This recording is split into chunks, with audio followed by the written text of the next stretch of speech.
গত সিজনের champion Kolkata night Riders এবার আগে ভাগেই বাদ পড়ে গেলেন আইপিএল থেকে।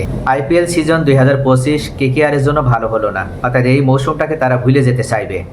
তবে যে 5 কারণে চ্যাম্পিয়ন কলকাতা এবার আগে ভাগে বাদ পড়লো, আমি বিশ্লেষণ করে আপনাদের সামনে এখন উপস্থাপন করব। 1 নম্বরে একজন ফিল সল্টের অভাব।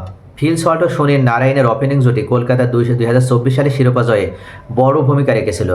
দুজনের আগ্রাসী ব্যাটিং শুরুতেই প্রতিপক্ষের উপরে চাপ তৈরি করত, কিন্তু এবার সল্ট না থাকায় সেই ছন্দটাই হারিয়ে যায়। এবার নারায়ণের সঙ্গে বেশিরভাগ ম্যাচে ওপেন করেছেন কুইন্টন ডিকক। 7 ম্যাচ খেলে এই ওপেনার রান করেছেন মাত্র 143। নারায়ণ এবার জ্বলে উঠতে পারেননি। 11 ইনিংসের তিনি ব্যাট করে রান করেছেন মাত্র 215, একটি 50ও পাননি।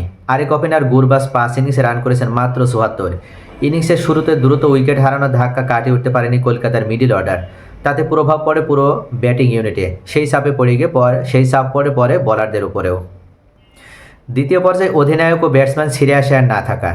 2024 মুহূর্তের নেতৃত্বে কলকাতাকে চ্যাম্পিয়ন করেছেন শ্রেয়াস আয়ার, তবে দলকে চ্যাম্পিয়ন করার সব কৃতিত্ব পেয়েছেন গৌতম গম্ভীর। এবার তাই আয়ার কলকাতাতে থাকতে চাননি। অন্যদিকে আয়ারই এবার পাঞ্জাব কিংসকে সামনে থেকে নেতৃত্ব দিয়ে দুর্দান্তভাবে সফল হয়েছেন। তার দল আছে পয়েন্ট তালিকা 3-এ। ব্যাটসম্যান আয়ারকেও মিডল অর্ডার মিস করেছেন কলকাতা।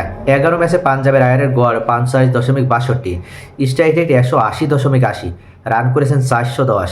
এবার কলকাতার হয়ে সর্বোচ্চ রান যিনি করেছেন সেই আজিঙ্কা রাহানের রানই 375। ভেঙ্কটেশ আয়ারের ব্যর্থতা ও দামের চাপ। 23.75 কোটি টাকায় আইপিএল ইতিহাসে কলকাতার সবচেয়ে দামি ক্রিকেটার হন ভেঙ্কটেশ আয়ার, কিন্তু পুরো মৌসুমে 11 ম্যাচে মাত্র 142 রান করে পুরোপুরি ব্যর্থ হয়েছেন এই বাঁহাতি। যদিও নিজে বলেছিলেন দাম নিয়ে কোনো চাপ অনুভব করেননি, তবে তার ব্যাটিং সেই কথা বলছে না। ফর্মহীনতা, শরীরী ভাষায় আত্মবিশ্বাসের ঘাটতি, সব মিলিয়ে তিনি ছিলেন কলকাতার ব্যাটিং দুর্দশার প্রতিচ্ছবি। এত বড় বাজেটের খেলোয়াড় থেকে এমন বাজে পারফরমেন্স পুরো কলকাতা ম্যানেজমেন্টকে প্রশ্নবিদ্ধ করেছে। 4 নম্বরে অনমনীয় ব্যাটিং অর্ডার ও ভুল পরিকল্পনা। এবার কলকাতা পরিস্থিতি অনুযায়ী দ্রুত সিদ্ধান্ত নিতে পারেনি। আন্দ্রে রাসেল, রিঙ্কু সিং বা রামানদীপ সিং তারা উইকেটে এসেছেন দেরি। ম্যাচের গতি বদলে দেওয়ার মতো খেলোয়াড়দের সঠিক সময়ে নামানোর জায়গায় কেকেআর পিছিয়ে ছিল অন্যদের তুলনায়, যার ফলে মিডল ও লোয়ার অর্ডারে ধারাবাহিকভাবে গড় পড়তা সংগ্রহেই আটকে গেছে দল। এবং 5 নম্বরে অভিজ্ঞতার উপর অতিরিক্ত নির্ভরতা এবং তরুণদের অবমূল্যায়ন। সুনীল নারায়ণ, আন্দ্রে রাসেল, আজিঙ্কা রাহানের মতন অভিজ্ঞতার উপর বেশি নির্ভর ছিল কলকাতা। উদাহরণ হিসেবে পাঞ্জাবের কথা বলা যেতে পারে। এই দলটি এবার প্রিয়াংশু আর্য, প্রভু সিমরান সিংদের মতো তরুণদের উপর ভরসা করেছে, সফল হয়েছে। তবে কলকাতা পুরনো সূত্রের বাইরে গিয়ে নতুনদের উপর আস্থা রাখতে পারেনি। বছর পর বছর ধরে তাদের ভরসা শুধু নারায়ণ এবং রাসেলই। এই 5টি গুরুত্বপূর্ণ কারণে এবার কেকেআর কোয়ালিফাই করতে পারল না এবং তারা ব্যর্থতার একটা মৌসুম কাটালো।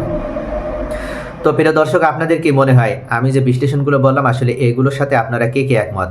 অবশ্যই আপনাদের মূল্যবান মতামত কমেন্টে জানাবেন। Thanks for watching.